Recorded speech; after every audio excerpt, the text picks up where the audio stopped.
The roar of the Nine-Tails had faded, and the dust from the titanic clash between Hashirama Senju and Madara Uchiha had finally settled. The first Hokage, though victorious, carried the heavy burden of a fractured dream. Peace was hard-won, but also fragile, constantly threatened by the lingering shadows of past conflicts and the immense power now sealed within Konoha's walls. With the architect of peace, Hashirama, exhausted, and the specter of Madara's betrayal fresh in memory, a new era of order was desperately needed. The village, having faced an external threat of unimaginable scale, now had to look inward, to solidify its foundations and to forge a lasting legacy. Stepping into this critical void was Hashirama's younger brother, Tobirama Senju. Where Hashirama was the visionary idealist, Tobirama was the pragmatic strategist, a brilliant shinobi whose mind worked with the precision of a master craftsman. He understood that peace wasn't just about ending wars, but about building robust systems that could withstand future turmoil. Tobirama's approach to leadership was rooted in logic and efficiency, prioritizing the village's security and operational stability above all else. He recognized that for Konoha to truly thrive, it needed more than just a dream. It needed structure, discipline, and a clear path for future generations.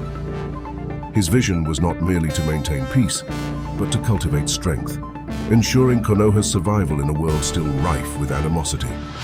Tobirama's legacy is etched into the very fabric of Konoha's operational structure. He was the architect behind many of the village's most fundamental institutions. Recognizing the need for a standardized training system, he established the Ninja Academy, ensuring that every aspiring shinobi, regardless of clan origin, received a foundational education in ninjutsu, genjutsu, and taijutsu, fostering a sense of collective identity and skill. To evaluate and promote these budding shinobi, Tobirama created the Chunin exams, a rigorous multi-stage assessment designed to test not just physical prowess, but also tactical intelligence, leadership, and mental fortitude. This meritocratic system ensured that only the most capable advanced, forming the backbone of Konoha's military. Perhaps his most secretive yet vital creation was the Anbu Black Ops. This elite covert unit was designed for high-risk missions, assassinations, and protecting the Hokage. Operating in the shadows, the Anbu became Konoha's silent guardians, a testament to Tobirama's understanding that true security often required unseen hands and unwavering loyalty. These institutions were not just buildings or rules, they were the very pillars upon which Konoha's enduring strength and order would stand. Among Tobirama's most significant and perhaps most complex innovations was the establishment of the Konoha Military Police Force. This organization was primarily staffed by the Uchiha clan. On the surface, it was a strategic move, leveraging the Uchiha's inherent skills and fierce loyalty to the village to maintain internal law and order.